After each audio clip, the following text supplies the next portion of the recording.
स्थापकाय च धर्मस्य सर्वधर्मस्वरूपिणे अवतारवरिष्ठाय रामकृष्णाय ते नमः। अत्र उपस्थितान् सहसंघाध्यक्ष महाराजान्, अस्माकं विश्वविद्यालयस्य प्रतिकुलाधिपति महाराजान्, अन्यान् महाराजान् आचार्यांश्च प्रणम्य अहं मम विषयं प्रस्तौमि। मेघे माघे गतं वयः इति मल्लिनाथोक्तिः श्रूयते। माघकविना विरचितस्य शिशुपालवधस्य विश्लेषणे कालिदासकृतमेघदूतस्य चर्चायाञ्च अस्माकं समग्रं जीवनम् अतिवाहितं भवति इति तदाशयः। शिशुपालवधे माघकविना बहवः ग्रन्थयः प्रयुक्ताः। पूर्वस्मिन् सत्रे अपि अस्माभिः दृष्टं शिशुपालवध महाकाव्ये कथं चित्रकाव्यानां प्रयोगः कृतः इति। अस्मात् कारणात् तत्र महत् काठिन्यम् अनुभूयते, परन्तु मेघदूते तथा काठिन्यं नास्ति, किन्तु अत्र चित्रकल्पानाम् एवं वर्णनमस्ति येन पाठकाः तत्रैव लग्नाः भवन्ति। काव्यपाठस्य त्यागः प्रायेण असम्भवो जायते। अस्मात् कारणात् मेघदूतस्य लघुकायत्वेपि अस्य महान् समादरः अनुमातुं शक्यते। मेघदूतं खण्डकाव्यम् इत्यपि उच्यते। पूर्वेषु सत्रेषु अस्माभिः महाकाव्यादीनां लक्षणं विस्तरशः आलोचितम्, अतः पुनः चर्वितविषयस्य चर्वणेन श्रोतॄन् अधिकं न पीडयामि।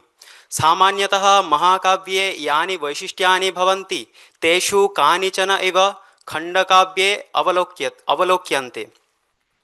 एवं सर्वेषामपि वैशिष्ट्यानाम् अभावात् यद्यपि मेघदूतस्य महाकाव्यत्वं न संगच्छते, तथापि अस्य सारवत्वं परिलक्ष्य बहवः सहृदयाः मेघदूतं महाकाव्यत्वेन स्वीकृतवन्तः। इदं दूतकाव्यम् इत्यपि उच्यते। दूतशब्दः राजनीतौ अत्यन्तं प्रसिद्धः। राजादिभिः स्वसन्देशस्य प्रेषणार्थं यो जनः नियोज्यते स एव दूतः इत्युच्यते। वैदिककालादेव दूतानां प्रचलनं दृश्यते। यथा सरमापणिसंवादे दृश्यते इन्द्रस्य दूतरूपेण तत्र शर्मा इति देवशून्याः नाम प्राप्यते। एवं रामायण महाभारतादिष्वपि दूतानाम् उपयोगः कृतः। एनं दूतमाश्रित्य यत् काव्यं रचितं तदेव दूतकाव्यम् इत्युच्यते। मेघदूतस्य कथावस्तु प्रायेण सर्वैः एव ज्ञायते, तथापि अत्र संक्षेपतः संगृह्णामि। कैलासपर्वते स्थितायाः अलकानगर्याः स्वामी धनपतिः कुबेरः, तदधीने सेवारतः आसीत् कश्चन यक्षः। एकदा सेवाकाले प्रमादवशात् कुबेरेण स यक्षः एकवर्षस्य कृते निर्वासितः। अथ निर्वासनकाले यक्षः दक्षिणाञ्चलस्थे रामगिरिपर्वते वासम् आरब्धवान्। एवं क्रमेण 8 मासेषु व्यतीतेषु ऋतुक्रमेण यदा वर्षा ऋतुः समागतः, आषाढस्य प्रथमं दिनं च यदा समागतं, तदा कान्ताविरहेण यक्षः व्याकुलः सञ्जातः। ईदृशी अवस्था तस्य प्रियायाः अपि स्यात् इति विचिन्त्य सः ततोपि अधिकः व्याकुलः सञ्जातः। एवं स्वप्रियाम् उद्दिश्य वार्ताप्रेषणार्थं सः उद्यतः अभवत्, परन्तु कः खलु तस्य वार्तावहो भवेत् इति विचिन्त्य एकं मेघखण्डमेव सः दूतरूपेण स्वीकृतवान्। तदनन्तरं रामगिरिपर्वतात् आरभ्य अलकानगर्याः यात्रापथः वर्णितः। तदनन्तरम् अलकानगर्याः सम्पदः वर्णनं, वार्तायाः उपस्थापनं च अत्र वर्णितं। तदुक्तं मार्गं तावत् क्षिणुजलधर त्वत्प्रयाणानुरूपं सन्देशं मे तदनु जलद श्रोष्यसि श्रोत्रपेयम्। संजीवनी टीकाकारेण मल्लिनाथेन अस्मिन्नेव श्लोके मेघदूतस्य भेदबीजं व्याख्यातम्। मार्गस्य वर्णनम् आश्रित्य तेन पूर्वमेघः इति प्रथमो भेदः कृतः, यत्र नदीपर्वतादीनां वर्णनं प्राप्यते। तदनन्तरम् अलकानगर्याः अलौकिकसौन्दर्यं, यक्षवध्वाः वर्णनं, वार्तायाः उपस्थापनम् इत्यादि विषयः उत्तरमेघे वर्तते। अनया रीत्या मेघदूतस्य भेदद्वयं कृतम्। अत्र यत् कथावस्तु विद्यते तेन सह रामायणस्यापि सूक्ष्मः सम्बन्धो विद्यते। लङ्काधिपतिना रावणेन सीतायाः अपहरणे कृते श्रीरामः अपि व्याकुलः अभवत्। तस्मिन् समये सोपि वायुप्रभृतीन् दूतरूपेण सम्बोधितवान्। एवं विरहकाले श्रीरामेण यस्मिन् पर्वते वासः कृतः स्वविरहकालं यापयितुं यक्षः अपि तमेव रामगिरिपर्वतम् आश्रितवान्। किञ्च सोऽपि व्याकुलीभूय मेघादीन् दूतरूपेण सम्बोधितवान्। इत्येवं रामायणस्य अंशविशेषेण मेघदूतस्य सादृश्यं दृश्यते। इदानीं मेघदूतस्य वर्णननैपुण्यं प्रतिपादनीयम्। पूर्वम् एव उक्तं मेघे माघे गतं वयः, अतः अनया रीत्या प्रतिपादने कृते एतद् वर्णनम् अस्मिन् दिवसेऽपि न समाप्येत। अतः स्थालीपुलकन्यायेन दिङ्मात्रम् अत्र प्रदर्श्यते। तदुक्तम् आकैलासाद् विसकिसलयच्छेदपाथेयवन्तः सम्पत्स्यन्ते नभसि भवतो राजहंसाः सहायाः इति। अस्य अर्थः आकाशे मृणालाग्रशकलपाथेययुक्ताः राजहंसाः कैलासपर्यन्तं तव सहयायिनो भविष्यन्ति इति। अत्र यद् वर्णनं वर्तते तत्र अयं विशेषः श्रीरामकृष्णदेवस्य प्रथमभावसमाधेः कारणरूपेण यद् बलाकादर्शनं वर्णितं तेन सह अस्य वर्णनस्य किञ्चित् सादृश्यं परिलक्ष्यते। अत्र कालिदासेन मेघस्य सहयायी रूपेण राजहंसानां वर्णनं कृतं। तत्र उच्यते कार्ये शते सत्यपि एकाकिना कदापि देशान्तरं न गन्तव्यम्। अनया रीत्या अत्रापि यक्षः यदा मेघं स्वदेशं प्रेषयति मेघः खलु एकाकी न गच्छेत्, अतः तस्य सहयायी रूपेण कालिदासः राजहंसानां वर्णनं करोति। परन्तु राजहंसाः मेघेन साकं कथं गच्छेयुः इति तत्र कारणरूपेण उच्यते वर्षा ऋतौ पृथिव्यां स्थितानां जलाशयानां जलं यदा आविलं भवति तदा राजहंसाः तान् जलाशयान् परित्यज्य मानससरोवरं प्रति धावन्ति। तदवस्थायां ते मुखे पाथेयरूपेण मृणालखण्डानि स्वीकृत्य उड्डीयमानाः मेघस्य सहयायिनो भवेयुः इति कालिदासेन वर्ण्यते। এখানে এরকম বর্ণনা করা হচ্ছে পণ্ডিতেরা বলে থাকেন অনেক কাজ থাকা সত্ত্বেও কখনো একা একা অন্য প্রদেশে যাওয়া উচিত নয়, সাথে কোনো সঙ্গীকে নিয়ে যাওয়া উচিত। তো এইভাবে এখানে তো যখন যক্ষ মেঘকে তার দেশে পাঠাচ্ছে, মেঘ একা যেতে রাজি হবে না, তাহলে তার সঙ্গী হিসেবে কাকে পাঠানো যাবে? তো কালিদাস বর্ণনা করছেন রাজহাঁস।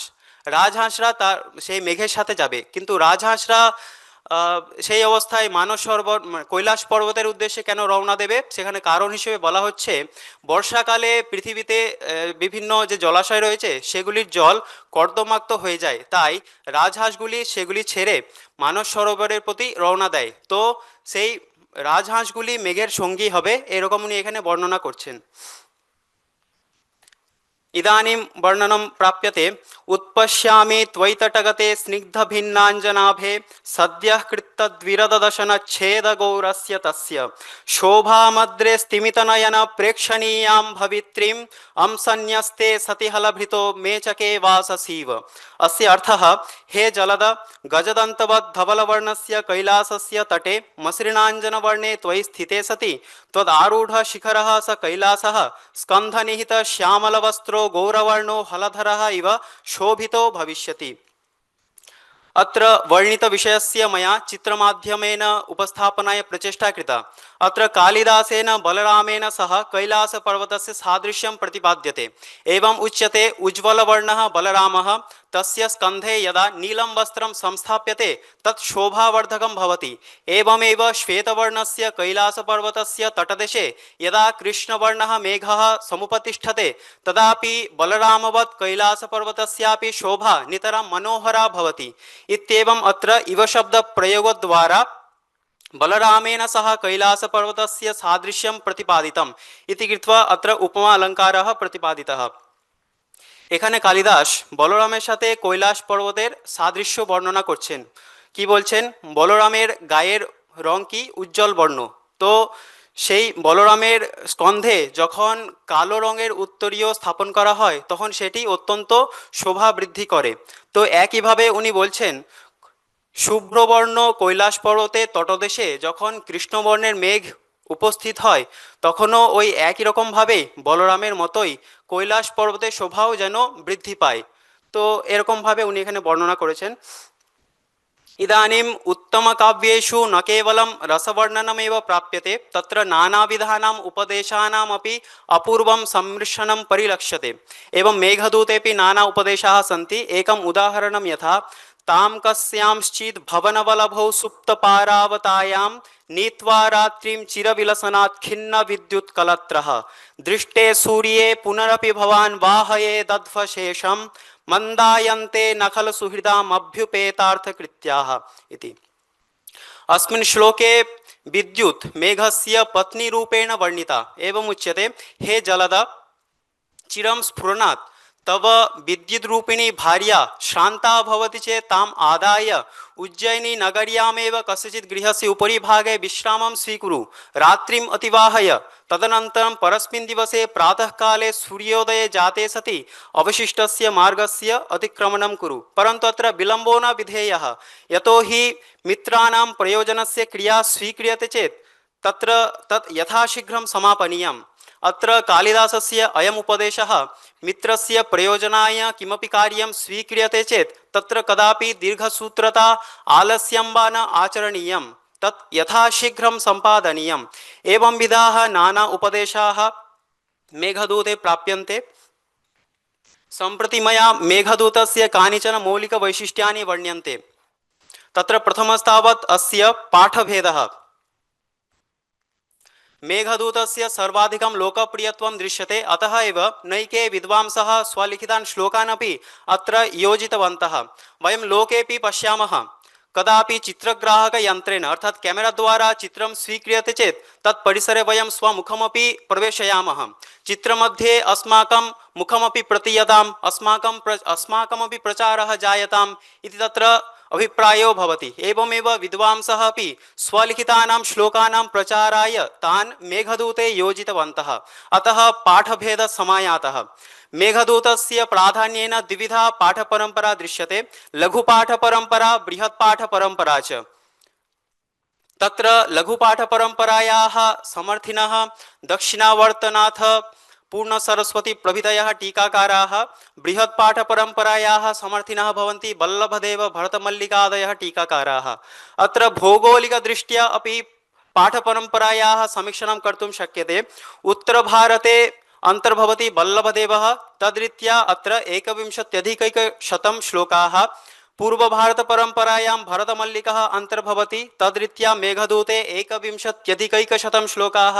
दक्षिणभारते मल्लिनाथादयः टीकाकाराः अंतर्भवन्ति, तेषां मते अत्र 10,100 आरभ्य 16,100 श्लोकाः विद्यन्ते इति प्रतिपादितम्। एवं मेघदूतस्य पाठपरम्पराः सन्ति। तदनन्तरं मेघदूतस्य टीका सम्पत्, टीका संपदा अपि मेघदूतस्य महत्त्वं सम्यक् ज्ञातुं शक्यते। अस्य बृहती टीका सम्पद् वर्तते। प्रकाशिताः अप्रकाशिताश्च टीकाः आदाय साकल्येन 50 अधिकाः टीकाः सम्भवन्ति। अत्र मया 63 टीकाः संगृहीताः सन्ति। तासु टीकासु सर्वप्रथमा विद्यते वल्लभदेवकृता पंजिका टीका, सर्वप्रसिद्धा विद्यते कोलाचल मल्लिनाथ सूरिना कृता संजीवनी टीका। एवं अत्र टीका संपद विद्यते। तत्र बहूनां टीकाकाराणां नाम न प्राप्यते, एवं बहूनां टीकानामपि नाम न ज्ञायते। तदनन्तरं अत्र उच्यते, इयं या दूतकाव्यस्य परम्परा सा कालिदासेन एव प्रवर्तिता। इमां परम्पराम् आश्रित्य प्रसिद्धकविः भवभूतिः अपि मालती माधवे मेघं दूतं कृत्वा वार्तां प्रेषितवान्। एवं अन्येपि कवयः स्वकाव्यानि रचयित्वा तानि दूतकाव्यत्वेन प्रचारितवन्तः। अनया रीत्या संस्कृतसाहित्ये सन्देशकाव्यस्य एका श्रेणी एव समजायत। अत्र मया दूतकाव्यानां परम्परा प्रस्तुता। मेघदूतम् अवलोक्य जैनकविभिः अपि बहूनि धार्मिकानि दूतकाव्यानि रचितानि। अनया रीत्या दूतकाव्यस्य या परंपरा सा कालिदासेन एव प्रवर्तिता इति कृत्वा कालिदासस्य परमं गौरवस्थानम् इति ज्ञायते। इदानीं मेघदूतस्य अनुवादाः। पाश्चात्यभाषासु मेघदूतस्य साकल्येन 27 अनुवादाः उपलभ्यन्ते। तत्र आङ्ग्लभाषायां 7, स्पेनिश भाषायां 3, जर्मन इत्यत्र 5, रशियन भाषायां 2 इति कृत्वा साकल्येन 27 अनुवादाः उपलभ्यन्ते मेघदूतस्य। अतः स्वभावतः एव भारतीयभाषासु अपि मेघदूतस्य अनुवादाः स्युः। तत्र गुजराती भाषायाम् एकः, मलयालम भाषायाम् एकः, मराठी भाषायाम् एकः इति कृत्वा बहवः अनुवादाः उपलभ्यन्ते। तेषाम् अनुवादानां सूची अपि अत्र मया प्रस्तुता। अत्र हिंदी भाषायां 9 अनुवादाः सन्ति इति श्रूयते, वङ्गभाषायां 13 अनुवादाः सन्ति इति श्रूयते। एवम् अत्र एतदपि द्रष्टुं शक्यते यत् बङ्गीयानां समीपे मेघदूतम् अत्यन्तं प्रियमासीदिति। रवीन्द्रसाहित्येपि मेघदूतस्य प्रभावः दृश्यते। मेघदूत काव्येर आलोचना प्रसंगे यदि रवीन्द्र साहित्येर उल्लेख ना करा हय ताहले बोधहय आलोचना असम्पूर्ण थाकबे। कारण मेघदूत काव्येर जे रससम्भोग एवं उद्दीपना ता कखनोई रवीन्द्र मानसे समाप्त हयनि। ताई तिनि तार बहु गाने, कविताय, प्रबंधे, काहिनीते मेघदूत काव्येर बहुबार उल्लेख करेছেন। एखाने अनेक उदाहरण पाওয়া যায়, যেমন मानसी काव्य संकलन থেকে मेघदूत कविता, पुनश्च काव्य संकलन থেকে বিচ্ছেদ कविता, शेष सप्तक काव्य संकलन থেকে যক্ষ कविता, সানাই काव्य संकलन থেকে যক্ষ कविता, प्राचीन साहित्य प्रबंध संकलन থেকে मेघदूत प्रबंध, विचित्र प्रबंध संकलन থেকে नववर्षा प्रबंध, प्रवासी पत्रिका থেকে বিরহ काव्य, এই সমস্ত যে তার কৃতি সেগুলিতে মেঘদূতের উল্লেখ পাওয়া যায় এবং মেঘদূতে যে সমস্ত বর্ণনা রয়েছে সেগুলিও বিভিন্নভাবে এখানে বর্ণিত হয়েছে। তো এখানে একটি উদাহরণ আমি দেওয়ার চেষ্টা করেছি নববর্ষা পত্রিকা থেকে। সেখানে কবি বলছেন, সেই কথাই ভাবিতেছিলাম, ভোগের দ্বারা এই বিপুল পৃথিবী, এই চিরকালের পৃথিবী আমার কাছে খর্ব হইয়া গেছে। আমি তাহাকে যতটুকু পাইয়াছি তাহাকে ততটুকু বলিয়াই জানি। আমার ভোগের বাহিরে তাহার অস্তিত্ব আমি গণ্যই করি না। জীবন শক্ত হইয়া বাঁধিয়া গেছে, সঙ্গে সঙ্গে সে নিজের আবশ্যক পৃথিবীটুকুকে টানিয়া আটিয়া লইয়াছে। নিজের মধ্যে এবং নিজের পৃথিবীর মধ্যে এখন আর কোনো রহস্য দেখিতে পাই না বলিয়াই শান্ত হইয়া আছি। নিজেকে সম্পূর্ণ জানি মনে করি এবং নিজের পৃথিবীটুকুকেও সম্পূর্ণ জানিয়াছি বলিয়া স্থির করিয়াছি। এমন সময় পূর্বদিগন্ত স্নিগ্ধ অন্ধকারে আচ্ছন্ন করিয়া কোথা হইতে সে শত শতাব্দী পূর্বেকার কালিদাসের মেঘ আসিয়া উপস্থিত হয়।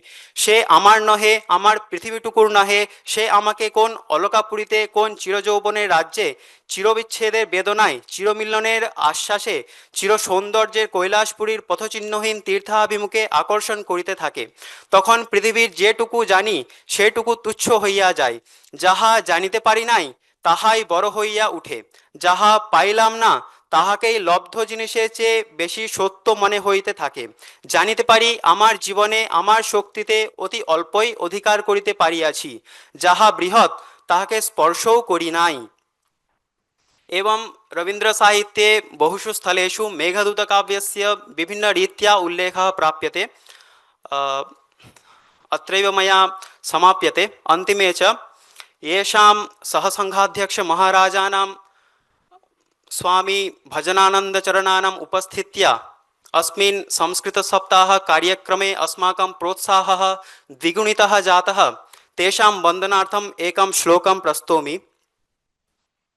भक्तस्वान्तं विशुद्धं परमपदरजस्पर्शमात्रेण यस्य संसारे बद्धजीवे यदमृतवचनं निश्चितो मार्गबन्धुः भक्तिस्रोतः समन्ताद् वहति मलहरं रामकृष्णैकसिन्धौ वन्दे तं योगभृङ्गं मुहुरपि भजनानन्दमीहाविहीनं। धन्यवादः।